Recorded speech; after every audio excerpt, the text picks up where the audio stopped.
The reign of Hikaru Shida. 372 days. 10 matches. 10 defenses. Now, wait, 10 matches, 9 defenses. And now she must make for her 10th defense in front of 5,000 people against Dr. Britt Baker, D.M.D. The woman of AEW, the rising star, the one who looks like she will be a female Mick Foley if she keeps up the obsession to bleed every time. Or Ric Flair in this case. Or if she decides to do more hardcore matches. But anyways, oh man, this is a match a lot of people have been looking forward to see Britt Baker ascend to the top of the ladder and take what is rightfully hers. The story being that after the events of the lights out match between Britt Baker, D.M.D, and, well, Thunder Rosa of NWA, classic matchup up there with the best of them, and we got the bloody, grotesque image of Britt Baker, much to the insanity of obsessive fans. And AEW made money off of that because the blood of their workers must be exploited. I mean, like, at least to turn into great content. And Hikaru Shida was defending her title marginally. Yeah, that was a big problem. She's been champion for 372 days, and she only had like 9 defenses or 10 at this point. And it felt like, they're too spread out. We need some more eliminator matches. So, yeah, but it really took Thunder Rosa's arrival to really give the women the shot in the arm. And then Serena Deeb came in with the NWA Women's World title after she took it from Thunder Rosa for them to really start taking it more seriously. And then it's like, well, we got 2 women titles, one from the NWA and one our own. We're going to conquer the world with these women. So, Britt Baker vowed to become the next women's champion. And Hikaru Shida was adamant in defending her title, making it all the way to a crowd event in the post-pandemic era. And Britt Baker built herself up, climbed the ladder of the rankings, defeating opponent after opponent on Dark Elevation, and AEW Dynamite. So, yeah, that's the thing I like most, is the fact that she built herself up to get that ranking. Like, it really emphasizes the importance of the ranking and why we need more of it. Oh man. And Britt Baker's last encounter with Shida ended in bloody fashion that kickstarted Britt Baker's ascension to hardcore legend stat, to wanting to be a hardcore icon, essentially. I bet she's happy about that. And Britt Baker really started going well in her promo. She's improved a lot from a year or so prior. Like, and you gotta recall, Hikaru Shida came in a little bit later in AEW. Britt Baker's been here since day one. And you could even say since before AEW was an official company, she was around by the Genesis in the iconic Fatal 4-Way match with Tessa Blanchard, Chelsea Green, and Britt Baker involved. And let's see, who was that 4th one?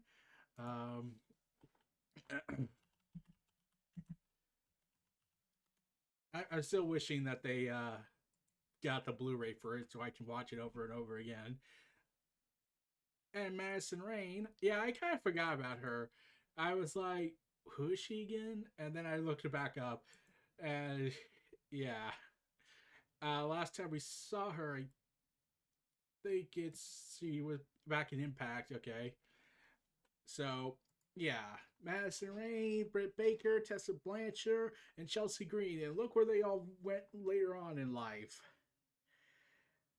Some rose to the top, others fell very hard on their ass. Some quite literally. Because this is professional wrestling. Like Tessa Blanchard, she was the first women's world champion of Impact Wrestling. And then she had an attitude and held the title hostage and demanded money and didn't want to go anywhere.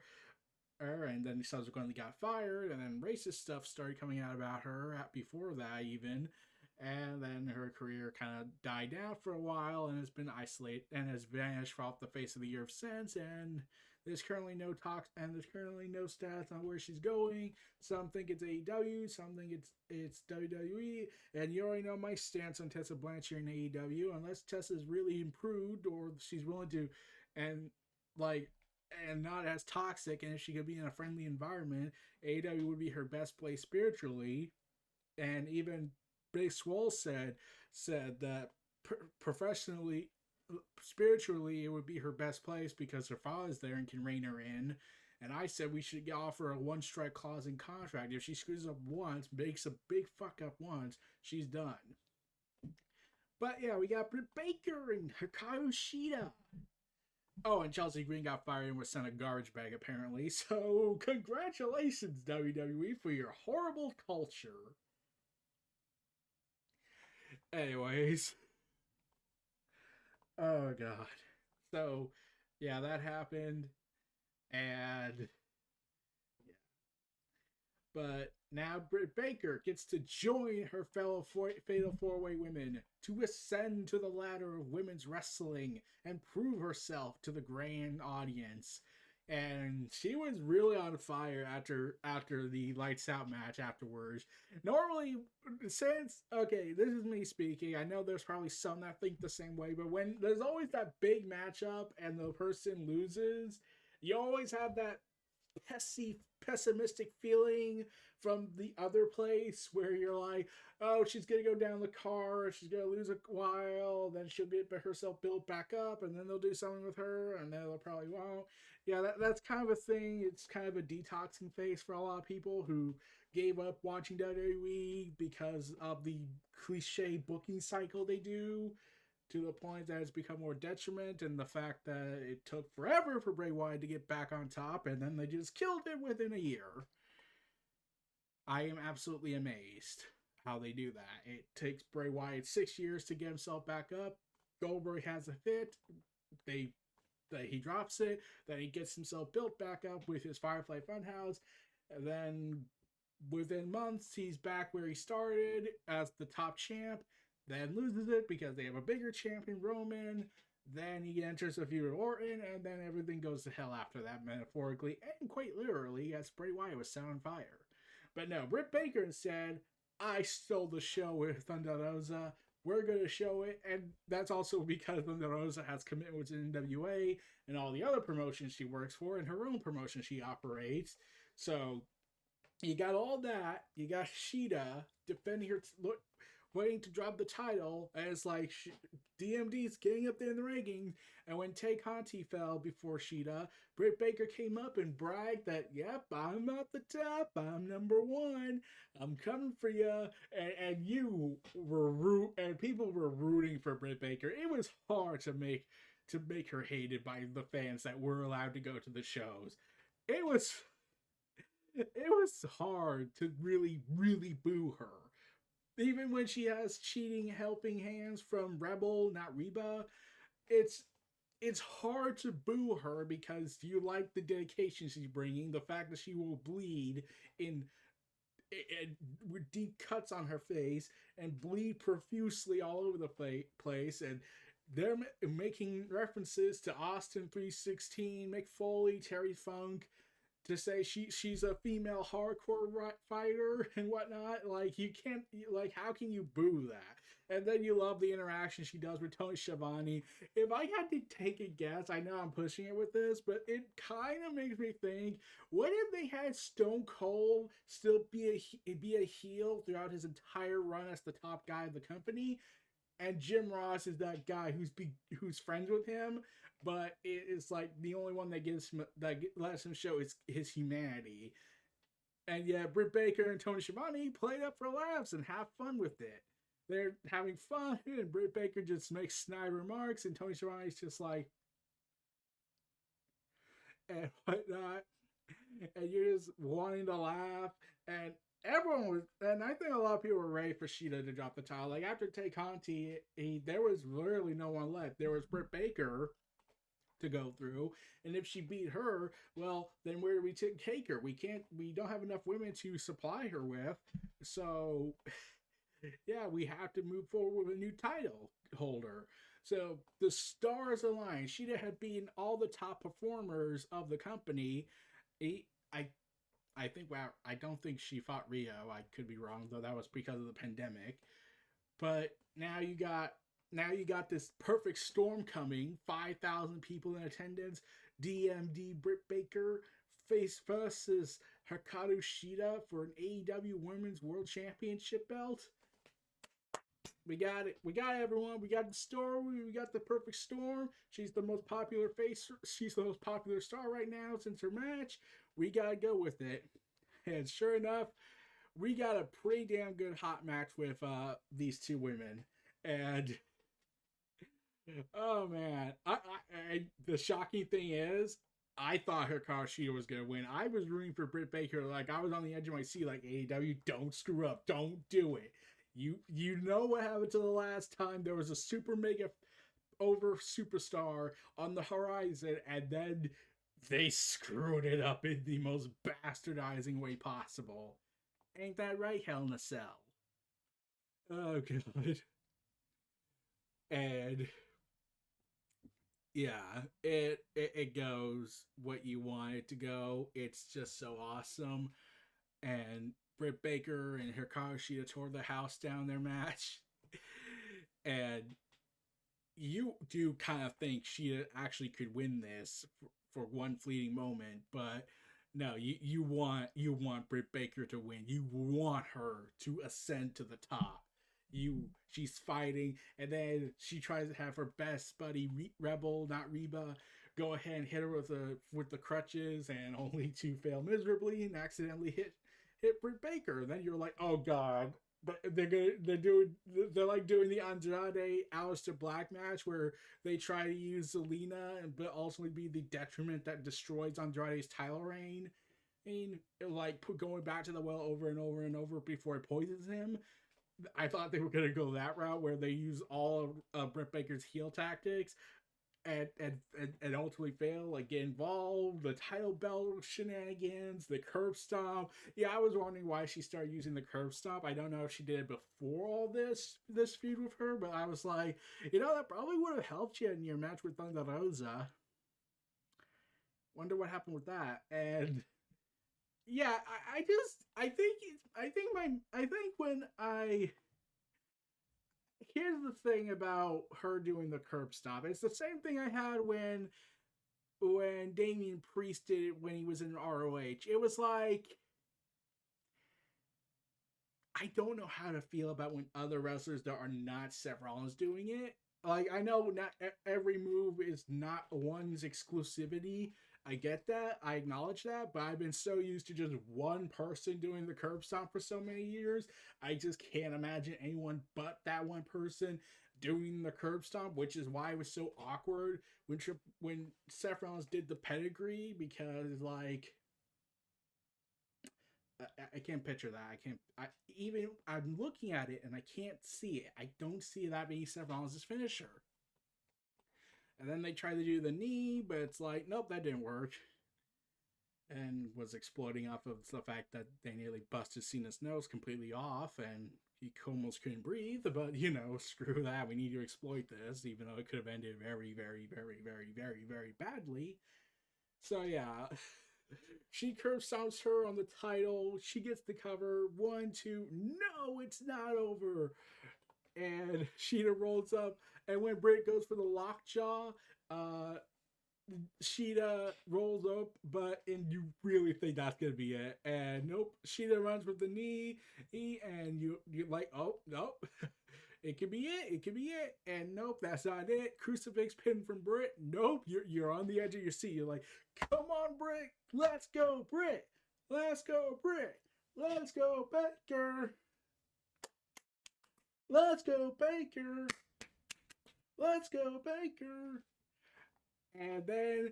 And after a crucifix attempt, she gets the lockjaw in, and he puts on her black glove beforehand and gets the lockjaw in place, and Sheeta is forced to tap, solidifying Britt Baker as a main eventer and a world champion of the women's wrestling industry of AEW. So This was a freaking awesome match. I felt it was everything it needed to be for me. It went to the right person. The right person won on this fine, lovely day. And now we have to see where they go from here.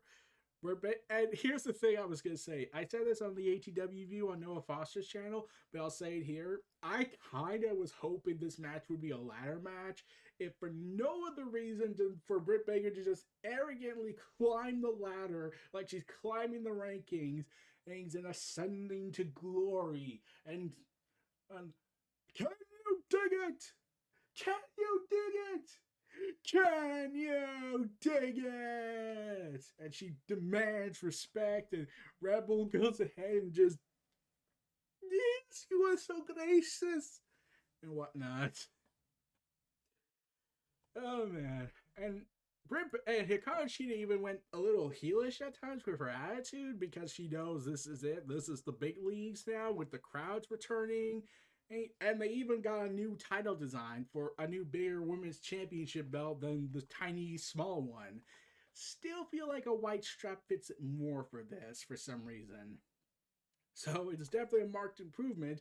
But I keep thinking every time I see the women's belt for AEW, I'm like, I think it would work better if it was a white strap and not a black strap like it usually is. I keep thinking IWGP IC title for some reason on that front. I'm going to miss it. And yeah, and Britt Baker is officially on record 10-1, and with the lone blemish coming at the hands of Nyla Rose in the tournament. And while she was on the losing end of the unsanctioned lights out match with Rosa, it doesn't count. So yeah, the match we got for Double or Nothing that could have been at Revolution, that remember I was mad, everyone was mad that Britt Baker lost the tournament because you just were like, oh, they screwed up. It should have went to Britt Baker. And then they were like, you're right, Britt Baker's over. We got to put her in the world title contention eventually. And they finally fall through. Bravo. Finally, they got it right on this. So Britt Baker, congratulations to the new AEW All Elite Wrestling Women's World Champion. And Dr. Britt Baker, D.M.D. So we have to look forward to how long her reign lasts. I don't think it's going to be as long as Hikaru Shida's, unfortunately.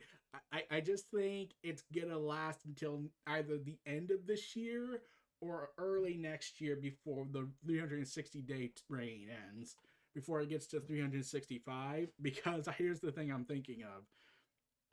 I'm thinking I know who the next champion is going to be eventually. Thunder Rosa! Because she's still signed to NWA till the end of this year. So if she leaves and signs with AEW, she's guaranteed a championship run with that belt. So look out for that. Britt Baker versus Thunder Rosa Part 3 next year, unless you count tag matches, and then we're off to the races on that. But I'm hoping we get a live match with Britt Baker and Hikaru Shida, like probably at All Out. I would love that. That would be freaking awesome. It'd be just an awesome match, I feel. Let's just hope nothing bad happens in that match. But that's neither here nor there. We'll have to wait till All Out to see what they do with that. With Britt Baker, provided nothing bad happens on the road to All Out in Chicago. Or we can just take the risk and bring AJ Lee in and do a Britt Baker AJ Lee match down the road. Yeah, that would kind of be cool. Crazy meets bloody crazy. That would be awesome. Yeah, I know. I'm on that bandwagon of I want CM Punk and AJ Lee in AEW. I'm just toying with the idea. I'm not being like, I will lose my mind if they don't arrive and be disappointed. So, yeah, this was Neo Reality Entertainment, the WrestleVerse, presenting my thoughts on Dr. Britt Baker, D.M.D. versus Hikaru Shida at AEW. Double or Nothing for the AEW Women's World Championship. Feel free to like, comment, subscribe. Check out my other content in the description below and search out from YouTube. Stay tuned for more. I'll see you all next time. Peace and take care.